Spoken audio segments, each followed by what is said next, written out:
क्या कोई ऐसा ट्रेडिंग हो सकता है जिसमें लॉस की पॉसिबिलिटी खत्म हो जाए, सिर्फ प्रॉफिट ही प्रॉफिट हो सकता है। अगर हम दिमाग लगाएं, आज हम समझने वाले हैं। और वो भी प्रॉफिट की हम बात कर रहे हैं सर, 6% डेली प्रॉफिट हो सकता है। कैसे हो सकता है आज हम बात करेंगे। देखो आज का सेशन प्रैक्टिकल डेमो है। प्रैक्टिकल डेमो का मतलब लास्ट सेशन जो हमने ETF ट्रेडिंग पर किया था वो थ्योरी था, उसमें भर भर के कमेंट आए कि इसको डिटेल में प्रैक्टिकली बताया जाए। तो आज डिटेल में हम प्रैक्टिकली उसको बताने वाले हैं। डेमो करूंगा, बाई सेल करके सब दिखाता हूं, कैसे चीजें करते हैं, इस स्ट्रैटेजी को कैसे हम अपने फेवर में इस्तेमाल कर सकते हैं, डेली बेसिस पे प्रॉफिट कैसे कमाया जा सकता है। हमेशा आ जाएगा ऐसा तो नहीं कह सकते, जा सकता है तो वो कैसे हो सकता है आज हम समझेंगे सर। अच्छा, बेटर देन ऑप्शन, ये जो स्ट्रैटेजी हम बात करने वाले हैं, हो सकता है ऑप्शन ट्रेडिंग करने वाले आप कहो कि आज से ऑप्शन ट्रेडिंग बंद, आज से हम इधर आ जाएंगे। हालांकि ऐसा होगा नहीं, मुझे पता है, क्योंकि ऑप्शन ट्रेडिंग का अलग ही चस्का है। जिसको ऑप्शन ट्रेडिंग में मजा आ रहा है उसके अलग मजे हैं, इसके अलग मजे हैं, है ना। जीरो रिस्क, छोटा सा टर्म्स एंड कंडीशन, छोटा सा टर्म्स एंड कंडीशन, अगर आप होल्ड कर सकते हो कुछ दिनों के लिए, कुछ समय के लिए, तो ये रिस्क फ्री हो जाता है। ऑप्शन में ऑप्शन मिलता ही नहीं, ऑप्शन में ऑप्शन नहीं मिलता। हाँ जी, ऑप्शन ट्रेडिंग में आपको ऑप्शन मिलता ही नहीं। वहां तो एक एक्सपायरी तक ही होल्ड कर सकते हो ना, एक्सपायरी के बाद तो होल्ड कर ही नहीं सकते, तो वहां पर रिस्क मोटा होता है। यहां पर जीरो रिस्क की बात करते हैं हम, अगर होल्ड कर पाओ तो। क्योंकि ETF एक ऐसा चीज है सर, जितना गिर रहा है उतना खरीदो, इसके बारे में कहते हैं। क्यों? क्योंकि बताता हूं अभी, रुको। और हम क्या बात करने वाले हैं सर, जीरो ब्रोकरेज। ट्रेडर्स अगर छोटे छोटे प्रॉफिट एंड लॉस पर काम कर रहा है, छोटे कैपिटल पर काम कर रहा है, ब्रोकरेज मार देती है सर उसको। तो ब्रोकरेज से कैसे बचा जाए वो भी हम समझेंगे अभी। सर ETF क्या होता है पहले ये समझते हैं। लास्ट सेशन अगर आपने अटेंड नहीं किया तो कोई बात नहीं, हम समराइज कर देंगे यहां पर। ETF क्या होता है, जैसे कई सारे स्टॉक्स हैं, मान लो S1, S2, S3, इन सभी स्टॉक्स में चाहे कितना भी स्टॉक, कितना भी बढ़िया स्टॉक हो, आप किसी स्टॉक के बारे में कभी ये कह सकते हो कि जितना गिरे उतना खरीदो, ये स्टॉक तो ऊपर जाएगा ही जाएगा, ऐसा कभी किसी स्टॉक के बारे में कभी नहीं कह सकते सर। यस बैंक भी कभी 800 पे था, 6-7 रुपए पे आ गया ना, 800 से कहां 6-7 रुपए पेनी स्टॉक बन गया, कभी इंडेक्स में हुआ करता था, खत्म हो गया। तो ऐसा किसी भी स्टॉक के साथ हो सकता है। अच्छा, अब है क्या, इन स्टॉक्स को कंबाइन करके एक इंडेक्स बना दिया गया। इंडेक्स की खासियत क्या है कि अगर हम पैसा इंडेक्स में इन्वेस्ट कर रहे हैं तो स्टॉक में जो एक बड़ा रिस्क एसोसिएटेड था, कौन सा रिस्क, कि कल को अगर स्टॉक खत्म हो गया, खत्म कहने का मतलब लॉस में जाते जाते बर्बाद हो गया, तो हमारा पैसा भी बर्बाद हो जाएगा। वो रिस्क को इंडेक्स खत्म कर देता है। कैसे? इंडेक्स में सिर्फ टॉप परफॉर्मिंग कंपनियां होती है। कल को S3, ये सब कंपनियां अभी इंडेक्स में है, कल को S3 बर्बाद हो जाती है, खराब परफॉर्म कर रही है, अच्छा परफॉर्म नहीं कर रही, तो इसका कान पकड़ करके बाहर का रास्ता दिखा दिया जाएगा और इसके बाद वाली कंपनी जो S4 होगी उसको यहां पर ला दिया जाएगा और वो इंडेक्स में आ जाएगा। तो इंडेक्स में हमेशा ही टॉप परफॉर्मिंग कंपनियां होती है, इसलिए इंडेक्स में बर्बाद होने का खतरा खत्म हो गया। लेकिन इंडेक्स में एक दिक्कत यह है कि सर आप ट्रेड नहीं कर सकते, ट्रेड नहीं कर सकते। तो जब ट्रेड नहीं कर सकते तो उसका भी सॉल्यूशन है सर। यही सारी कंपनियां आ गई इधर, इसको हमने नाम दिया ETF, और यहां हम ट्रेड भी कर सकते हैं। यानी कि सारे टॉप परफॉर्मिंग कंपनियां जिसमें बर्बाद होने का खतरा खत्म, रिस्क का वो खतरा खत्म, बस थोड़ा होल्ड करना पड़ेगा, लंबे समय में जाएगा तो ऊपर ही है। लेकिन किसी स्टॉक के बारे में हम ये नहीं कह सकते। ETF के बारे में कह सकते हैं, इंडेक्स के बारे में कह सकते हैं। इंडेक्स में ट्रेड नहीं कर सकते, ETF में ट्रेड कर सकते हैं। ठीक, ये हो गया सर ETF। अब आगे बढ़ो सर। हमने जो स्ट्रेटेजी बात करी थी, क्या बात करी थी हमने लास्ट टाइम पे, हमने बात करी थी हमारे को डेली बेसिस पे ETF में इन्वेस्ट करना है 3 से 4 महीने तक। 3 से 4 महीने तक हमारा प्रॉफिट बुकिंग का काम शुरू होगा डेली बेसिस पे। डेली भी हो सकता है, कभी गैप भी हो सकता है, वो देखेंगे मार्केट सिचुएशन। लेकिन 3 महीने तक या 60 दिन तक हम नहीं करेंगे प्रॉफिट बुकिंग, उसके बाद करना शुरू करेंगे। क्यों? लाइव डेमो करके आज दिखाऊंगा।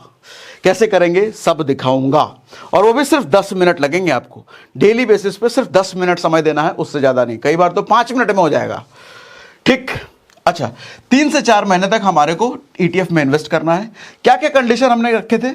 सबसे ज्यादा गिरा हुआ जो ETF होगा हमको उसी को बाय करना है, सबसे ज्यादा गिरा हुआ। कैसे एनालाइज करेंगे, ये बड़ा मुश्किल सवाल था ना, पूछा था अपने लोगों ने बहुत कमेंट में। आज दिखाऊंगा कैसे एनालाइज करेंगे। सर 2 मिनट लगेंगे, 2 मिनट में नहीं, उससे भी कम, 1 मिनट, आधा सेकंड लगेंगे। सबसे ज्यादा गिरा हुआ स्टॉक सर 150, 200, ETF में, सॉरी स्टॉक मुझ से निकल जा रहा है, ETF की बात कर रहे हैं सर। 150-200 ETF में से सबसे ज्यादा गिरा हुआ सर आधा सेकंड या उससे भी कम लगेगा पता करने में, दिखाता हूं अभी, वो पता करेंगे। अच्छा, कितना पैसा हमारे को इन्वेस्ट करना है सर? 1 से 1.5% डेली बेसिस पे अपने टोटल कैपिटल का। हम अगर 1 लाख रुपए कैपिटल लेके बैठे हैं तो 1000, 1500, 2000 के आसपास डेली बेसिस पे हमारे को ETF में इन्वेस्ट करना है। ये सब हम बात कर चुके हैं लास्ट के सेशन में, नहीं देखा तो इस सेशन के खत्म होने के बाद वो भी देख लेना, ज्यादा क्लियर हो जाओगे आप। फिर हमने बात किया था कि एक ETF डेली बेसिस पे एक खरीदना, मतलब an apple a day keeps a doctor away, ऐसा वाला नहीं है। एक ETF एक दिन में हमारे को खरीदना है, 2 ETF नहीं खरीदना है, अलग अलग कैटेगरी के। अच्छा, आफ्टर 3 मंथ्स अगर आप 6% या ऊपर का प्रॉफिट ले पा रहे हो, आ रहा है, वो प्रॉफिट दे रहा है ETF, तभी हमारे को बेचना है, नहीं तो होल्ड करके रखना है। कैसे होगा वो भी बताऊंगा प्रैक्टिकली।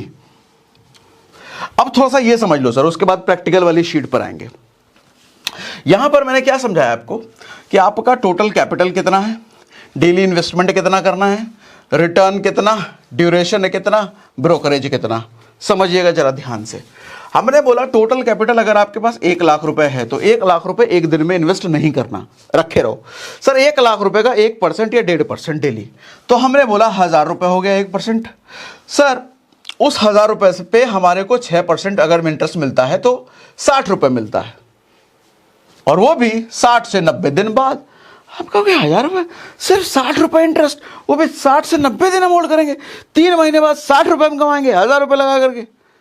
चच्चा सर 6% नहीं दिख रहा आपको? कैपिटल बढ़ाओ ना, 6% कहां मिल रहा है आपको?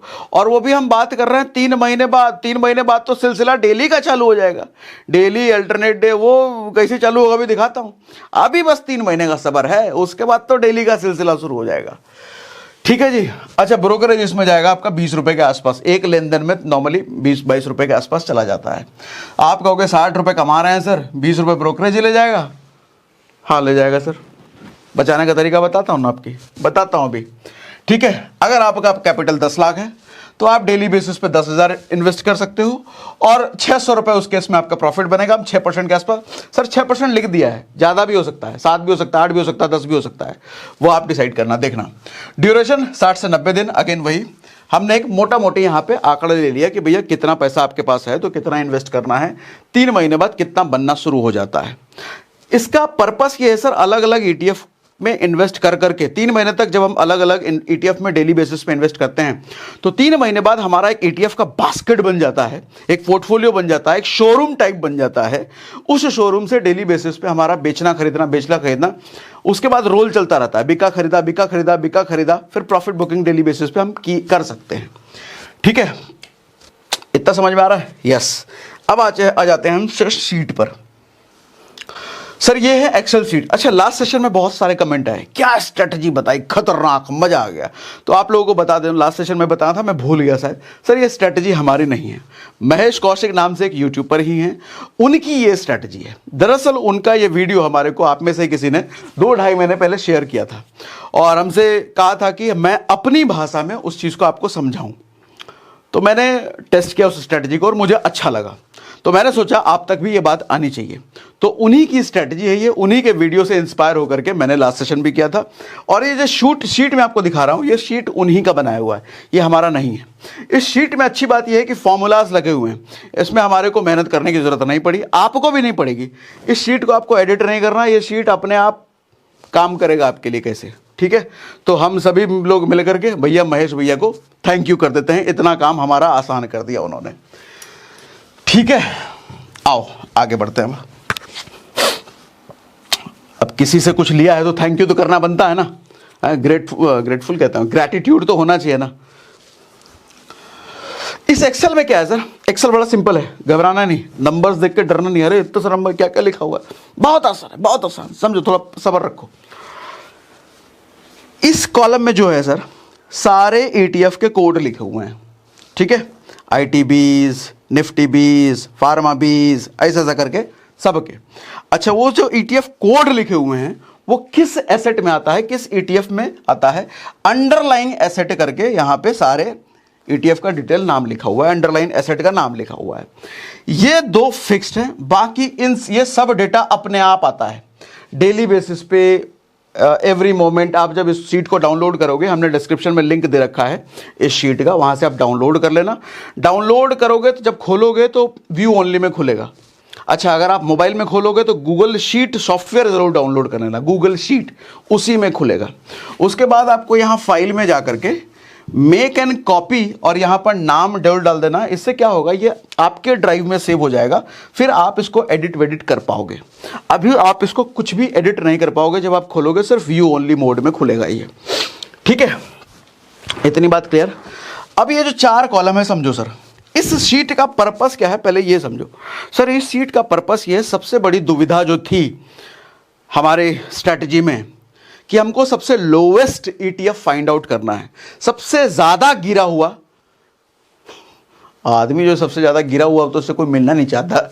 यहां ईटीएफ जो सबसे ज्यादा गिरा हुआ है हम उसको ढूंढ रहे हैं, कहां है भैया सबसे ज्यादा गिरा हुआ ईटीएफ। तो सबसे ज्यादा गिरा हुआ ईटीएफ निकालने के लिए ये शीट का हम माथापच्ची कर रहे हैं। आसान हो गया, इसमें कुछ भी चेंज नहीं करना, ये सब ऑटो पॉपुलेटेड है। देखो कैसे दिखाता हूं आपको। जैसे ये सीएमपी है 36.87 रुपए, सीएमपी मतलब करंट मार्केट प्राइस। इस ईटीएफ का करंट मार्केट प्राइस 36.87 रुपए। आईटीबीज जरा हम वेरीफाई कर लें, सही में दिखा रहा है क्या। मैंने लिखा नहीं है, अभी मार्केट क्लोज हो चुका है। लास्ट ट्रेडेड प्राइस में आपको दिखेगा ये। अब जैसे मैं इस पर आ गया, ये क्या है सर, लास्ट सेशन में भी बताया था आपको। आप इधर जाकर के एनएससी ईटीएफ लिखते हो तो पहला लिंक आ जाता है, ये सारे ईटीएफ आपको यहां पर दिखाने लग जाता है। हमने बात किया आईटीबीज की, आईटीबीज ऊपर ही होगा। हाँ ये रहा आईटीबीज का हमको देखना है लास्ट ट्रेडेड प्राइस। ये ओपन प्राइस, हाई प्राइस, लो प्राइस सब है। लास्ट ट्रेडेड प्राइस आईटीबीज का ये वाला, तो आईटीबीज का लास्ट ट्रेडेड प्राइस है 36.87 रुपए। ये अपने आप यहां पे आ गया है।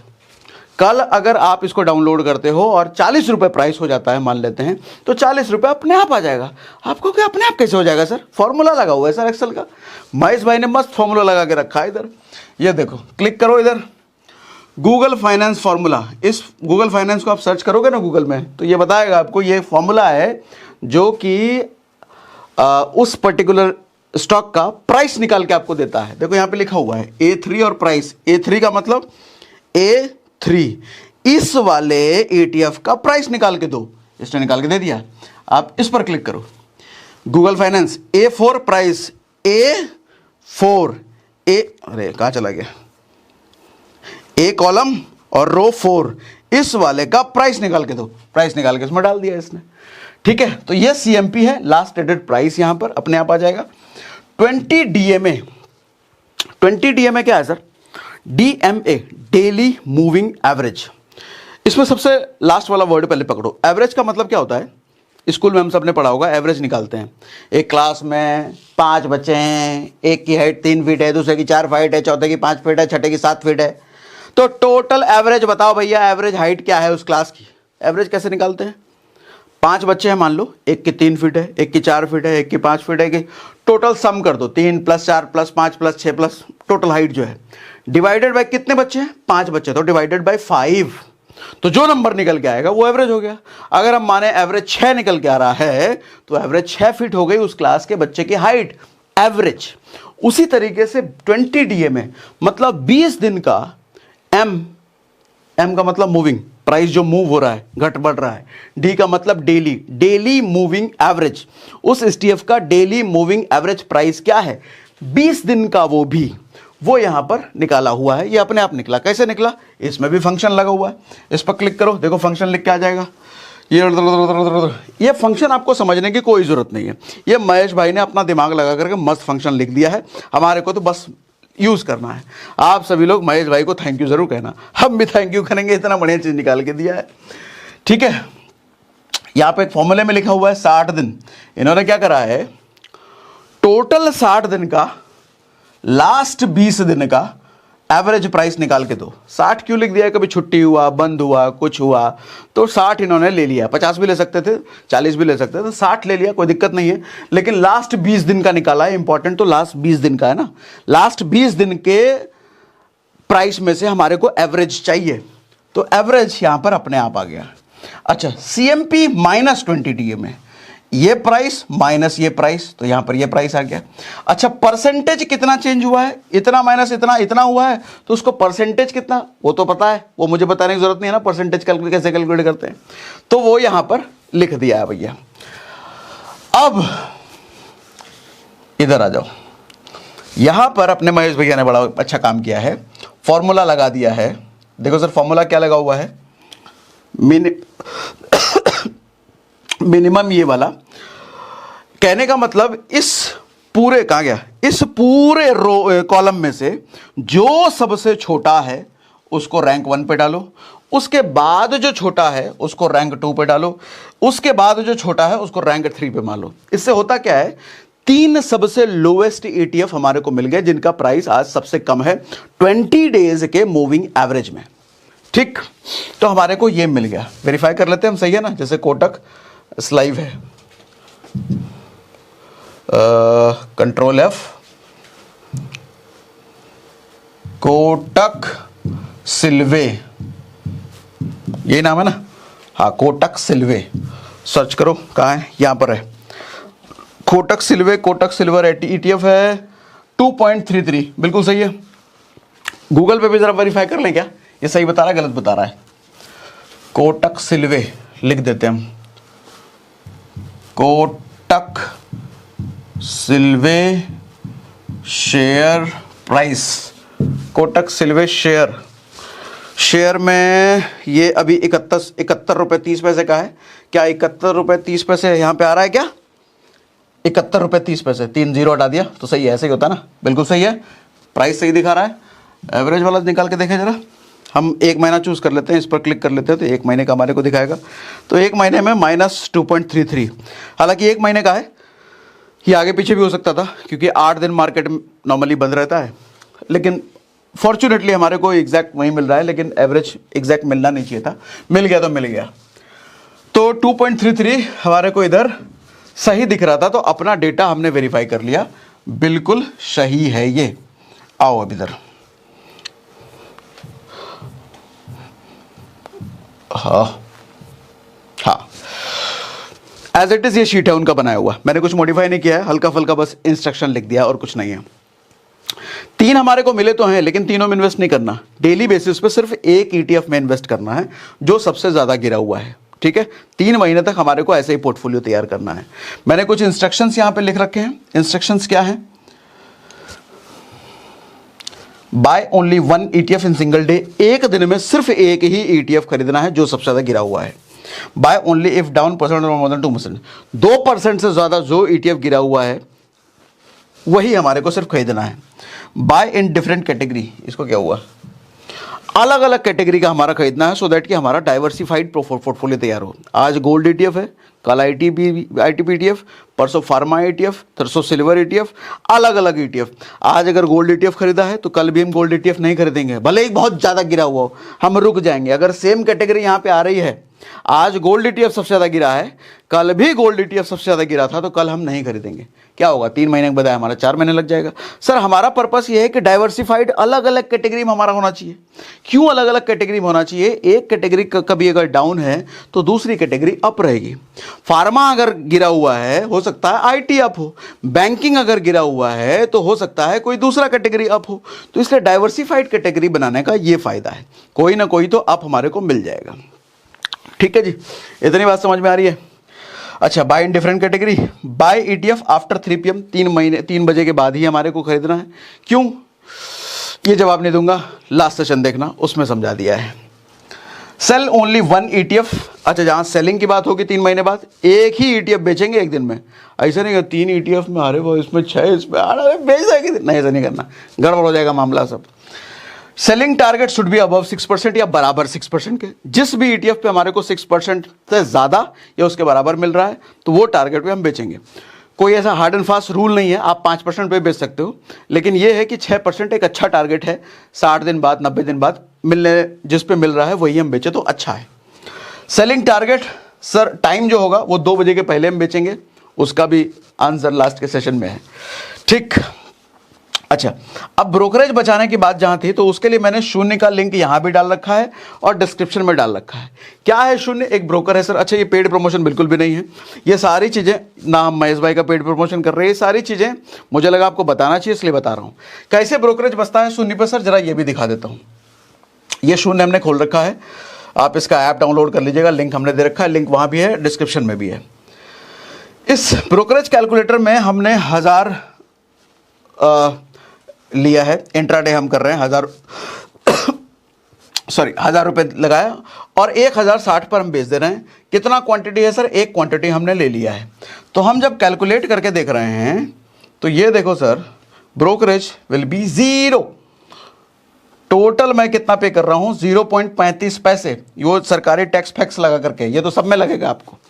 मतलब अगर किसी दूसरे ब्रोकरेज में आप जाते हो तो दूसरे ब्रोकरेज में 20.35 या 22.35 या 23.35 आपको लगेगा, इधर 0.35। तो ब्रोकरेज पूरी तरीके से आपका बच जाता है। तो लंबे समय में जब बाय एंड सेल कर रहे हो आप, तो ब्रोकरेज बड़ा इंपॉर्टेंट है। अच्छा, शून्य की अच्छी बात यह है कि सिर्फ ईटीएफ में ही नहीं, आप ऑप्शन ट्रेड में, म्यूचुअल फंड में, इक्विटी में, कमोडिटी में, हर चीज में शून्य आपको सेवा देने के लिए उपलब्ध है। तो आप इसका फायदा उठा सकते हो। ठीक है जी, अब वापस आओ। ओके, तो अभी तक हम लोएस्ट ईटीएफ निकालना सीख गए, तो समझ में आ गया सर। ये सब डायनेमिकली पॉपुलेट हो रहा है, आपको कुछ चेंज करने की जरूरत नहीं है, अपने आप आ जाएगा। ये डेटा इस एक्सेल में है ही, इस एक्सेल के साथ आपको कुछ जरूरत ही नहीं है सर छेड़छाड़ करने की। बीच बीच में ये एनए आपको दिख रहा होगा तो कोई दिक्कत नहीं है। एनए इसलिए है कि यहाँ का डेटा नहीं आ पाया, कैलकुलेट नहीं हो पाया, तो लेकिन कोई दिक्कत नहीं है। जो महेश भाई ने अपना फॉर्मूला लगाया है, ऐसा लगाया है कि एनए जहाँ पर आ रहा है उसको इग्नोर कर दो, तो आपको गलत डेटा वहाँ पर नहीं मिलेगा, टेंशन नहीं है उसके लिए। ठीक है जी। हाँ, अब क्या हमने कर लिया, सबको समझा दिया। अब आ जाते हैं हम प्रैक्टिकल ऑन स्क्रीन ईटीएफ ये वाला बाय कैसे करेंगे। तो मैं जरा स्क्रीन शेयर करके आपको दिखा देता हूं। ओके, सो मेरी स्क्रीन आपको अब दिख रही है। मैं शून्य ओपन कर लेता हूं ईटीएफ बाय करने के लिए। डैशबोर्ड देखो ऐसा है। हम यहां पर आ जाते हैं सर वॉच लिस्ट में। वॉच लिस्ट में आने के बाद हम यहां पर सर्च में सर्च करेंगे, कौन सा बीज लूं, कोई भी ले लेते हैं, आईटी बीज ले लेते हैं। आईटी बीज EQ आ गया था, हम इस पर क्लिक करेंगे। सर बाय और सेल, हम यहाँ पर बाय क्लिक कर देते हैं। अब यहाँ पर क्वांटिटी बता करके आप अपना ETF यहाँ पर बाय कर सकते हो। इसी तरीके से कुछ भी खरीद सकते हो, जो भी आपको सर्च करना है यहाँ पे। जैसे हमने कोटक सिल्वे किया था तो वो भी सर्च कर लेते हैं। सॉरी, के कोटक सिल्वे, रिकमेंडेशन नहीं है भैया कोटक का, ऐसे ही बस सामने आ रहा है तो नाम ले रहे हैं। ऐसे ही बाय सेल आप कर सकते हो, खरीदने के बाद आप सेल कर सकते हो। ठीक है, हमने जब प्लस कर दिया तो हमारा वॉच लिस्ट में वहां पर ऐड हो गया, अब वॉच लिस्ट में यहां पर आने लग गया। ठीक है भैया, तो इस तरीके से हम शून्य में बाय सेल कर सकते हैं। अब मैं स्क्रीन कर देता हूं ऑफ। अब थोड़ा सा फंडा एक बार आपको समराइज कर देता हूं। अभी तक सारी बातें हमने कर ली ना? हाँ, सारी बातें तो हमने कर ली है। अब फंडा थोड़ा सा समराइज कर देता हूं सो दैट कि कंफ्यूजन खत्म हो जाए। लोएस्ट ईटीएफ हम इस शीट की मदद से निकालना सीख गए। हालांकि एक्सेल शीट में बहुत सारे काम किए जा सकते हैं। आपने कितना खरीदा बेचा वो सारा कुछ एक्सेल में हो सकता है, लेकिन थोड़ा सा कंफ्यूजिंग हो जाएगा। इससे बेटर है कि 3 महीने बाद कौन सा ईटीएफ आपको 6% 7% दे रहा है, वो आप अपना ब्रोकरेज में, चाहे जिस भी ब्रोकर यूज कर रहे हो वहां कर लेना। ब्रोकरेज बताना है, बचाना है, शून्य में कर लेना। वो लिस्ट में आपको दिखता रहेगा कौन सा ईटीएफ आज आपको 6% दे रहा है, 5% दे रहा है, 7% दे रहा है। 3 महीने बाद जो भी आपको बेचना है कि ईटीएफ है, नहीं तो फिर अपना इन्वेंट्री फिर खराब हो जाएगा। ठीक है, आओ थोड़ा सा समराइज कर देते हैं आगे बढ़ करके। ये ईटीएफ ट्रेडिंग में सबसे बड़ा फायदा क्या है सर? हमने यहां पर रिस्क को 0 कर दिया, क्योंकि हम बेच ही तब रहे हैं जब प्रॉफिट है। जब प्रॉफिट नहीं आ रहा था हम होल्ड करेंगे। ईटीएफ है ना, ईटीएफ का सबसे बड़ा फायदा क्या सर? टॉप की कंपनियां ना, ग्रुप ऑफ कंपनियां ना, कोई एक स्टॉक तो है नहीं। कोई एक स्टॉक बर्बाद हो सकता है, वो ग्रुप नहीं हो सकता। तो आज भले डाउन हो सकता है और जितना डाउन हो हमारे को खरीदना है, क्योंकि हमारे को एक चीज पता है कि ईटीएफ उठेगा जरूर। ईटीएफ वापस बाउंस हुआ करके जाएगा ऊपर ही, तो इसलिए हमने यहां पर रिस्क को मिनिमाइज कर दिया। और हम बात कर रहे हैं सर 6% जब प्रॉफिट आए तभी बेचेंगे। 7 भी आ सकता है, 8 भी आ सकता है, 10 भी आ सकता है। ठीक है, सोच के देखो सर, एफडी साल लगाता है 6% देने में। यहां पर अगर 3 महीने में आ रहा है, एक ईटीएफ को खरीद करके हम 3 महीने बाद बेच रहे हैं, और एक ईटीएफ हमारे को 3 महीने बाद अगर 6% निकाल के दे रहा है, तो साल का तो 24% हो गया ना सर। साल का 24% तो ऑप्शन ट्रेडर्स भी नहीं कमा पा रहे हैं, अच्छे अच्छे ऑप्शन ट्रेडर्स नहीं कमा पा रहे हैं। सेबी का डेटा है 90% लोग तो लॉस में है। तो और वो भी रिस्क नहीं, बिना रिस्क के हम कमा पा रहे हैं। ठीक है, हालांकि रिस्क नहीं बोलना गलत है, बट ठीक है, स्ट्रैटेजी आप देख ही रहे हो। ठीक है, रिस्क तो हर जगह है भैया, रिस्क कहाँ नहीं है, लाइफ के साथ है। स्टॉक मार्केट जहाँ टर्मिनोलॉजी है, रिस्क तो है रिस्क तो है, लेकिन ना के बराबर है, वो आप देख ही रहे हो। ठीक है, 6% के आसपास हम निकाल सकते हैं। 6% कोई गारंटी, कोई फिक्स ऐसा कुछ भी नहीं है। 5 पे भी निकाल सकते हो, 4 पे भी निकाल सकते हो, बट एक स्टैंडर्ड 6 मिल सकता है। तो हमने 6 का आंकड़ा ले लिया, ऐसा कुछ नहीं है। ठीक है, ETF ट्रेडिंग का ये फायदा हुआ। हमने सारा कुछ समझा दिया ना। कमेंट करो, कुछ बचा दो, कमेंट करके कुछ बताओ, कुछ बचा क्या, कुछ नहीं समझ में आया क्या? अच्छा, कुछ नहीं समझ आया तो हम आगे सेशन इसको कंटिन्यू कर देंगे, एक और ETF ट्रेडिंग का हम सेशन ले आएंगे। फिलहाल मुझे लग रहा है मैंने सारा कुछ कंप्लीट कर दिया। हमने लोएस्ट निकालना भी सीख लिया, हमने बाय सेल करना भी सीख लिया, और स्ट्रैटेजी भी बता दिया। कुछ सवाल मन में है तो लिखो, आगे फिर सेशन हम कंटिन्यू करेंगे। बाकी सेशन में मज़ा आया तो लिख दीजिए मज़ा आ गया, ताकि मुझे भी आपका कमेंट पढ़ के मज़ा आ जाए। अरे लिखो जल्दी, मैं कमेंट पढ़ रहा हूँ, आपका कमेंट दिख रहा है मुझे, आ रहा है कमेंट? हाँ, देखते रहो। और शून्य डाउनलोड करने का लिंक हमने डिस्क्रिप्शन में दे रखा है, अगर ब्रोकरेज बचाना हो तो।